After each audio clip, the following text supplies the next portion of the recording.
আসসালামু আলাইকুম, আমি সৈয়দ মোহাম্মদ মোফাজ্জল। সিভিল ইঞ্জিনিয়ারিং 2.0 এর পক্ষ থেকে আপনাদের সকলকে আমি স্বাগত জানাচ্ছি। আর আজকে আমরা যেই বিল্ডিংটিতে দাঁড়িয়ে আছি, এই বিল্ডিংটি একটা ছাদ ঢালাই চলছে।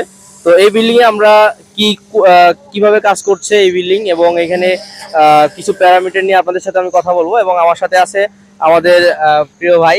আপনার পরিচয়? আমি শাহিম আলবান্না, আইবিটি থেকে বিএসসি ইঞ্জিনিয়ারিং কমপ্লিট করেছি। অ্যাকচুয়ালি আমি কমপ্লিট করে না, ইন্টার্নশিপে আছি। তো আমি বাইরে এখানে ইন্টার্নশিপে আছি, বাইরের সাথে দেখছি কিভাবে কি কাজ করা হয় আর কি।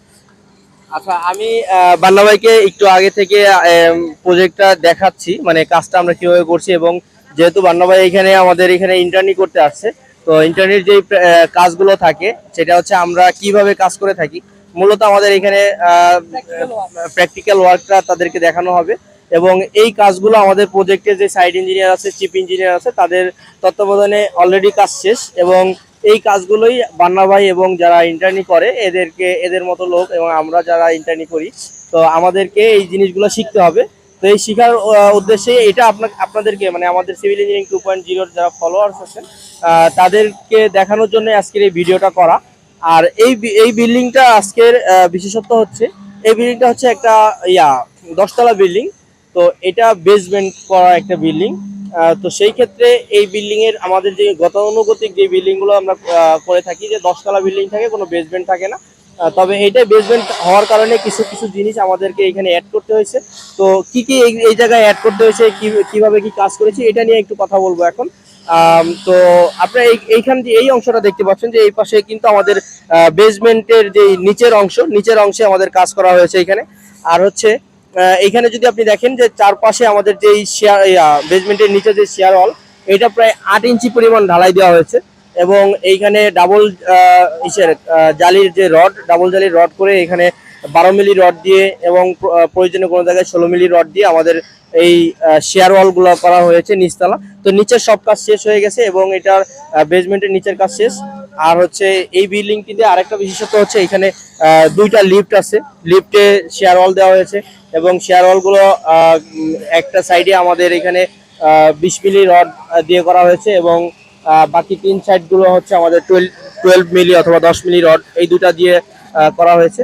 তো আমি বান্না ভাইকে এখন প্রশ্ন করব। বান্না ভাই তো এতক্ষণ দেখলো এবং বিভিন্ন মাপজোপ দিয়ে দেখলো কোন জায়গায় কিভাবে কাজ করা হয়েছে এবং এটার ব্লকের সাইজ কি এবং এই ছাদটা কত ইঞ্চি। তো বান্না ভাইকে আরো কিছু বিষয় আমি তাকে ইনফর্ম করেছি। তো এই জিনিসগুলো আমি বান্না ভাইয়ের কাছ থেকে এখন শুনবো। আমি কোশ্চেন করবো, বান্না ভাই এখানে অ্যান্সার দিবে। তো বান্না ভাই, এখানে প্রথমত আপনার কাছে যে প্রশ্নটা, আমাদের নর্মাল ছাদ বিল্ডিং এর ডিজাইন গুলো আমরা যে করে থাকি ওইটা হচ্ছে 5 ইঞ্চি ঢালাই, 5 ইঞ্চি ঢালাই থাকে। এবং যেই আমাদের ওই বিমের আউটসাইড যেটাকে বলা হয়, তো ওই অংশে আমাদের বারান্দা যে অংশ থাকে ওই অংশগুলোকে আমরা 6 ইঞ্চি ঢালাই মূলত দিয়ে থাকি। তো ক্যান্টিলিভার যে অংশটা থাকে এইটাকে আমরা 6 ইঞ্চি ঢালাই দিয়ে থাকি। তো সেই ক্ষেত্রে এইখানে পুরো ছাদটাই আপনি দেখতে পাচ্ছেন যে 6 ইঞ্চি ঢালাই। তো এই 6 ইঞ্চি ঢালাই দেওয়ার কারণটা কি, এটা আপনি অবশ্যই এতক্ষণে জানছেন, আমাদের যে সাইড ইঞ্জিনিয়ার আছে উনিও বলছে। তো এটা কি কারণে দেওয়া হয়েছে আপনি একটু বলুন। বেসিক্যালি এটা বেসমেন্ট ফ্লোর হওয়ার কারণে 6 ইঞ্চি ঢালাই দেওয়া হয়েছে। আর যেহেতু গ্রাউন্ড ফ্লোর থেকে একদম নিচ থেকে একদম উপর পর্যন্ত হাইটটা একটু বেশি বেসমেন্ট ফ্লোর থাকার কারণে, এই কারণে এটা 6 ইঞ্চি ঢালাই দেওয়া হয়েছে। প্লাস আর একটা কারণ হচ্ছে, এটা যদি আমাদের গ্রাউন্ড ফ্লোর হইতো তাহলে তো আমাদের 5 ইঞ্চি ঢালাইও দেওয়া লাগতো না, 5 ইঞ্চি ঢালাই দিতে হইতো।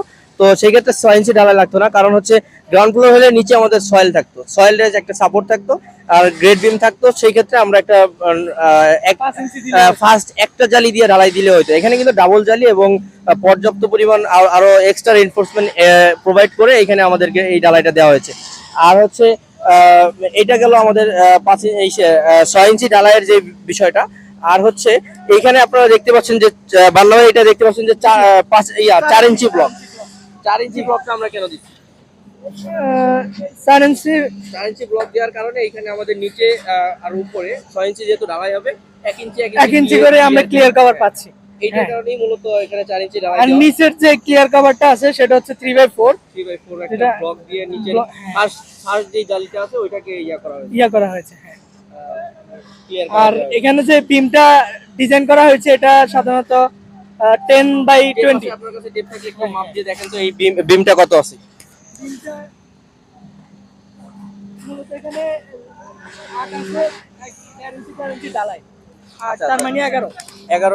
11 ইঞ্চি তাহলে আমাদের ইয়া, আর 8 ইঞ্চি হচ্ছে আমাদের স্টিল যেই এরিয়াটা আছে, স্টিল এরিয়াটা হচ্ছে 8 ইঞ্চি। আর এরপরে যে ক্লিয়ার কভার 1.5 ইঞ্চি দেওয়া আছে, এই টোটাল মিলে বিমটা হবে আমাদের হচ্ছে 11 ইঞ্চি 11 হয়। ইঞ্চি বিম। আচ্ছা, আর বিমের হাইটটা কি আছে একটু দেখেন।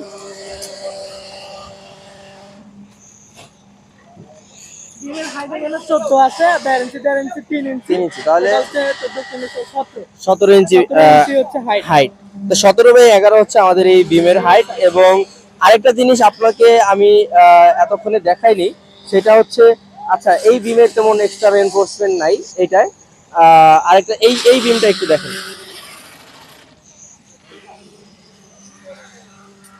এখানে দেখতে পাচ্ছেন এই বিমের কিন্তু নিচে দুইটা এক্সট্রা রেনফোর্সমেন্ট দেওয়া আছে। প্রথমে তো আমাদের স্ট্রেট রড দেওয়া হয়েছে 20 মিলি, এবং মাঝখানে একটা স্ট্রেট রড দেওয়া আছে 16 মিলি।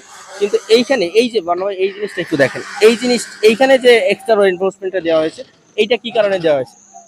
এইখানে ইয়েস, অ্যাকচুয়ালি যে হচ্ছে আমরা জানি কর্নারে, হ্যাঁ আমরা জানি এখানে একটু মোমেন্টটা বেশি উৎপন্ন হয়, যার কারণে আসলে রেজিস্ট করার জন্য হ্যাঁ, এটা শুধু এইখানে না, আরো কিছু বিম আছে, যেই সকল বিমগুলো আমাদের যেখানেই এক্সট্রা মোমেন্ট অ্যাকচুয়ালি উৎপন্ন হয় সেখানে আমরা এগুলো দিছি। আচ্ছা যাই হোক, ওখানে আমাদের ভাইব্রেশনের কাজ চলছে। এখানে দুইটা ভাইব্রেশন দেখতে পাচ্ছি, একটা ইঞ্জিন আর একটা হচ্ছে ইলেকট্রিসিটি দিয়ে করা হয় আর কি। বর্তমানে ইলেকট্রিসিটি দিয়ে ভাইব্রেশন করা হচ্ছে। আচ্ছা, এই ভাইব্রেটের বিষয়টা আমি একটু বলি। আমাদের ছাদ ঢালার সময় ভাইব্রেটটা করা খুবই জরুরি, কারণ হচ্ছে আমাদের এই ইসের মধ্যে যদি কোনো প্রকার ভয়েড থেকে যায়, এই ভয়েড দিয়ে কিন্তু আপনার ছাদে তখন ক্যাপাসিটি কমে যায়। আলো বাতাসের একটা চলে আসে, আর্দ্রতার বিষয়টা ভিতরে চলে আসে। তো ওই ভয়েড দিয়ে যখন আলো বাতাস আর্দ্রতা যখন আপনার এই রেইনফোর্সমেন্টে আসবে, তখন কিন্তু আপনার রেইনফোর্সমেন্টটা জং ধরে যাবে এবং মরিচা আকৃতি হবে। আরেকটা বড় কারণ হতে পারে স্ট্রেন্থটা অনেক কমে যাবে। স্ট্রেন্থ কমে যাবে অবশ্যই।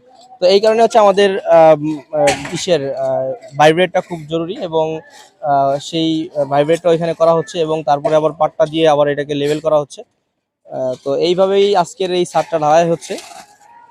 আর বান্না ভাই, আশা করি আজকে তাহলে এইখানে মোটামুটি ভালোই একটু জানতে পারছেন এই ব্যাপারে। আরেকটা জানার দরকার আছে।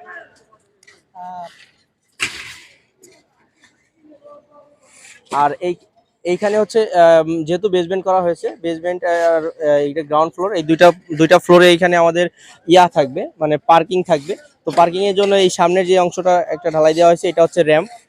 আর নিচেও এটার র্যাম্প আছে। তো এইভাবেই আজকের এই ফ্লোরটা ছাদ ঢালাই হবে, এবং এর পরের যে ছাদগুলো আছে ওইটা 5 ইঞ্চি ঢালাই হবে। তো এই হয়তো জানছে আজকে বান্না ভাইদের আজকে ফার্স্ট ডে, এরা আজকে এখানে ফার্স্ট ইন্টার্নি করতে আসছে। তো আশা করি আস্তে আস্তে আরো বেশি জানবেন, এবং আপনারা যারা আছেন আমাদের সাথে থাকুন, এবং আমরা পরবর্তীতে যেই পার্টগুলো বান্না ভাইদেরকে শিখাবো, ওইটাও আপনাদেরকেও ভিডিও করে দেখানোর চেষ্টা করব। তো অসংখ্য ধন্যবাদ সবাইকে। আসসালামু আলাইকুম।